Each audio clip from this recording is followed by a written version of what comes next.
Grand corps malade est-elle invitée de 50 Minutes Inside samedi 9 décembre sur TF1. Face à Isabelle Iturburu, il s'est confié comme rarement sur son mariage avec Julia, la mère de ses enfants. Samedi 9 décembre 2023, Grand corps malade était l'invité du portrait de la semaine de 50 Inside sur TF1. L'occasion alors d'en savoir davantage sur l'artiste, notamment sur son mariage avec Julia Marceau, la mère de ses deux garçons de 13 et 10 ans. Une femme qui l'inspire beaucoup pour ses créations artistiques, en témoigne son dernier morceau Deauville, qui figure dans son tout dernier album Reflet, sorti le 20 octobre dernier. Si est ma première chanson d'amour électro, a-t-il expliqué à Isabelle Iturburu. Électro parce que, pour vous, cela reflète aussi votre rencontre ?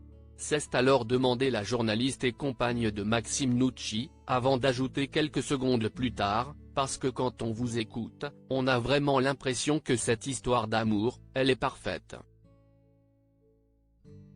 Une remarque que le roi du slam a toutefois voulu nuancer, je suis à peu près sûr qu'elle n'est pas parfaite. Toutes les imperfections, elles sont utiles et elles aident à avancer. Et puis si est ça qui donne du piment dans la vie. Bien sûr que rien n'est parfait, mais moi je ne changerai rien. Grand corps malade, papa et mari discret de rares confidences de la part de l'artiste, lui qui ne parle que très rarement de sa vie privée, en dehors de ses textes. Il a d'ailleurs récemment expliqué pourquoi, lors d'une interview accordée à nos confrères de Purchar, je ne parle dans mes textes et basta. Et mes textes, ça reste des sentiments universels. Que ce soit Retiens les rêves ou Je serai là, ce sont des thèmes hyper perso mais à la fin tu ne connais rien de ma vie perso.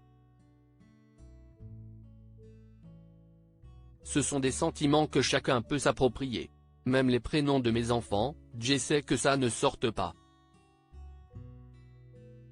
Bon après, tu peux les trouver facilement. Pareil si tu veux savoir qui est ma femme. Mais j'essaie de préserver ça. Ma femme travaille, mes enfants vont à l'école, j'ai envie qu'ils aient leur propre identité. Précisons que sa femme occupe le poste de directrice générale des services au sein de la mairie de Gennevilliers depuis déjà 3 ans.